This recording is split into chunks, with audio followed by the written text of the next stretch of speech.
Hi friends, Mahabharatam గురించి మనం ఎంతో కొంత విని తెలుసుకునే ఉంటాం. అందులో శ్రీకృష్ణుడు, కౌరవులు, పాండవులు, భీష్ముడు, ద్రోణాచార్యుడు, అశ్వత్థామ, కర్ణుడు, కృపాచార్యుడు ఇలా చాలా పాత్రల గురించి మనకు తెలుసు. ఈ ఇతిహాసంలో వీరుల యొక్క వీరత్వంతో పాటు స్నేహాలు, ప్రేమలు, కుట్రలు, మోసాలు ఇలా చాలా అంశాల గురించి వివరించబడింది. దుర్యోధనునికి కర్ణుడు మంచి స్నేహితుడు. దుర్యోధనుడి భార్య భానుమతి. భానుమతి కర్ణుణ్ణి ఎందుకు ఇష్టపడింది? భానుమతికి కర్ణుడికి గల సంబంధం ఏమిటి? కర్ణుణ్ణి, భానుమతిని చూసిన దుర్యోధనుడు ఏం చేశాడు? అసలు వారిద్దరిని ఎలాంటి పరిస్థితుల్లో దుర్యోధనుడు చూశాడు? దుర్యోధనుడు లేనప్పుడు కర్ణుడు అక్కడికి ఎందుకు వెళ్లాడు? ఇలాంటి సందేహాలన్నింటికీ సమాధానాలు ఈ వీడియోలో తెలుసుకుందాం. వీడియో చూస్తున్న వారిలో ఎవరైనా శ్రీకృష్ణుని భక్తులు ఉన్నట్లయితే తప్పకుండా జై శ్రీకృష్ణ అని కామెంట్ చేయండి.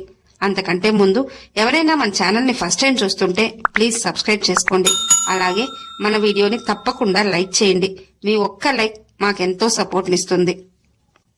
పాంచాల రాజైన ద్రుపదుడు ద్రౌపదికి స్వయంవరం ఏర్పాటు చేస్తాడు. ద్రౌపది స్వయంవరానికి ఎక్కడెక్కడి నుండో రాకుమారులందరూ హాజరవుతారు. అదే స్వయంవరానికి దుర్యోధనుడు, కర్ణుడు, అలాగే బ్రాహ్మణ వేషాలలో పాండవులు, ఇంకా చాలా మంది వీరులు కూడా వస్తారు. ద్రౌపది స్వయంవరంలో అర్జునుడు మినహా అందరూ ఓడిపోతారు. అర్జునుడు ద్రౌపదిని స్వయంవరంలో గెలుచుకున్న తర్వాత కుంతి చేసిన చిన్న తప్పిదం కారణంగా ద్రౌపది పాండవులందరికీ భార్య అయింది. ద్రౌపది స్వయంవరంలో దుర్యోధనుడు ఓడిపోయాడని, అలాగే అర్జునుడు గెలిచాడన్న అసూయ పగలతో రగిలిపోతూ ఉంటాడు దుర్యోధనుడు. దుర్యోధనుడు అలా బాధపడడం గమనించిన దుర్యోధనుని మామ శకుని ఎలాగైనా దుర్యోధనుడిని బాధ నుండి బయటపడేయాలనుకుంటాడు. అదే సమయంలో కాశీరాజు అయిన చిత్రాంగదుడు తన కుమార్తెకు స్వయంవరం ఏర్పాటు చేస్తాడు. చిత్రాంగదుని కుమార్తె భానుమతి. ఈ స్వయంవరం విషయం శకుని దుర్యోధనుడికి చెప్పి అక్కడికి వెళ్లమని ధైర్యం చెప్తాడు.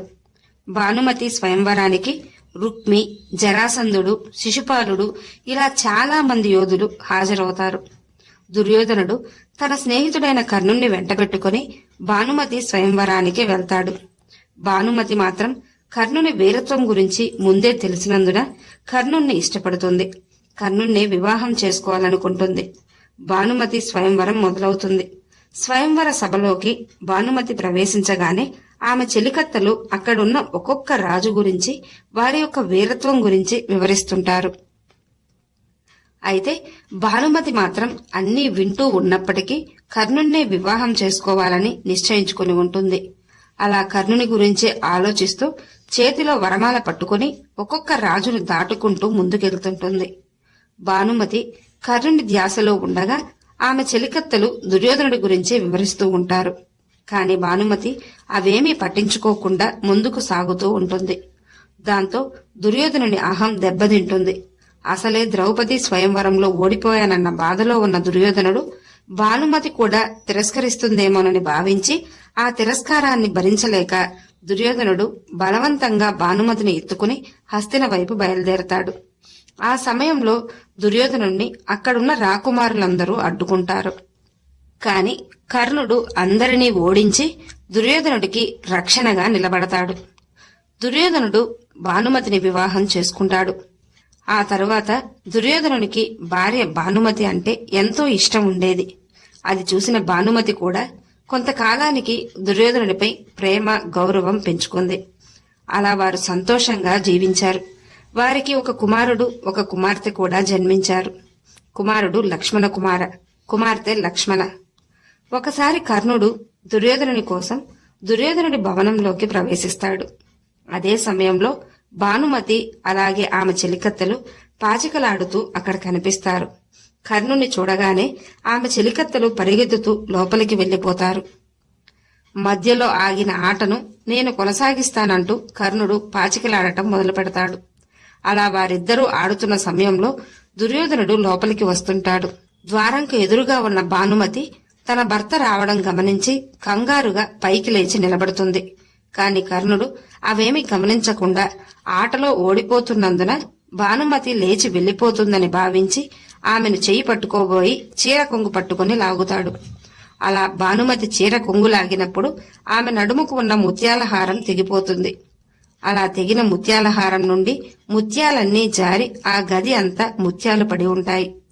భానుమతి కంగారు పడిపోతూ వెళ్లి ఒక మూల నిల్చుని ఉంటుంది. కర్ణుడు కూడా దుర్యోధనుడు రావడం గమనిస్తాడు. దాంతో కర్ణుడు భయపడతాడు. దుర్యోధనుడు ఎలా అర్థం చేసుకుంటాడో, జరిగిన విషయం చెప్పే వ్యవధి అయినా ఇస్తాడో లేదో అని భావించిన కర్ణుడు భయపడతాడు. కాని దుర్యోధనుడు లోపలికి రాగానే కర్ణుణ్ణి పలకరించి కింద పడి ఉన్న ముత్యాలను ఏరుతూ కూర్చుంటాడు దుర్యోధనుడు. దుర్యోధనునికి కర్ణునిపై అపారమైన నమ్మకం. భానుమతిని, కర్ణుణ్ణి అలా చూసినప్పుడు కూడా దుర్యోధనుడు ఆ విషయమై ఏమీ మాట్లాడలేదు. ఎందుకంటే దుర్యోధనునికి వారిపై అంత నమ్మకం ఉండేది. భానుమతి కూడా దుర్యోధనుని వివాహం చేసుకున్న తర్వాత కర్ణుణ్ణి ఏనాడు కోరుకోలేదు. భానుమతి దుర్యోధనుణ్ణి ఎంతో ప్రేమించేది, అలాగే గౌరవించేది. దుర్యోధనుడు భానుమతిని బలవంతంగా ఎత్తుకొచ్చినప్పుడు ఆమెతో పాటు ఆమె స్నేహితురాలైన సుప్రియ కూడా వచ్చేస్తుంది. కొంతకాలానికి భానుమతి సుప్రియను కర్ణుణ్ణి వివాహం చేసుకోమని చెప్పమని దుర్యోధనుణ్ణి కోరుతుంది. అప్పుడు దుర్యోధనుడు వెళ్లి కర్ణుణ్ణి సుప్రియను వివాహం చేసుకోమని చెప్తాడు. అప్పటికే కర్ణుడికి వృషాలితో వివాహమై ఉంటుంది. అయినా దుర్యోధనుని మాటను కాదనలేక వృషాలి అంగీకారంతోనే కర్ణుడు సుప్రియను వివాహం చేసుకుంటాడు. అలా భానుమతి స్నేహితురాలైన సుప్రియ కర్ణుడికి భార్య అయింది. దుర్యోధనుడు స్వార్థం కోసం కర్ణుణ్ణి చేరదీస్తే కర్ణుడు తనకు గౌరవ మర్యాదలు కల్పించాడన్న కృతజ్ఞతతో స్నేహం చేశాడు. దుర్యోధనుడు, కర్ణుడు ఇద్దరూ స్వార్థపరులే. వారి స్నేహం కూడా స్వార్థమే. కర్ణుడు తనకు గౌరవ మర్యాదలు కల్పించాడని తన జీవితమంతా దుర్యోధనునికి విధేయునిగానే జీవించాడు. కర్ణుడు అర్జునుణ్ణి ఎదుర్కోగలడన్న నమ్మకంతోనే దుర్యోధనుడు కర్ణుణ్ణి అంగరాజ్యానికి రాజును చేసి ఎంతో గొప్ప గౌరవ మర్యాదలు కర్ణునికి దక్కేలా చేశాడు. అందుకే దుర్యోధనుడు, కర్ణుడు మంచి స్నేహితులయ్యారు. కర్ణుడు గొప్ప వీరుడైనప్పటికీ అధర్మ పక్షాన నిలబడి కురుక్షేత్ర యుద్ధంలో అర్జునుని చేతిలో వధించబడ్డాడు. ఈ వీడియో మీకు నచ్చినట్లయితే లైక్ చేయండి, షేర్ చేయండి, అలాగే సబ్స్క్రైబ్ చేసుకుని పక్కనే ఉన్న బెల్ ఐకాన్ని ఆన్లో ఉంచుకోండి. Thanks for watching.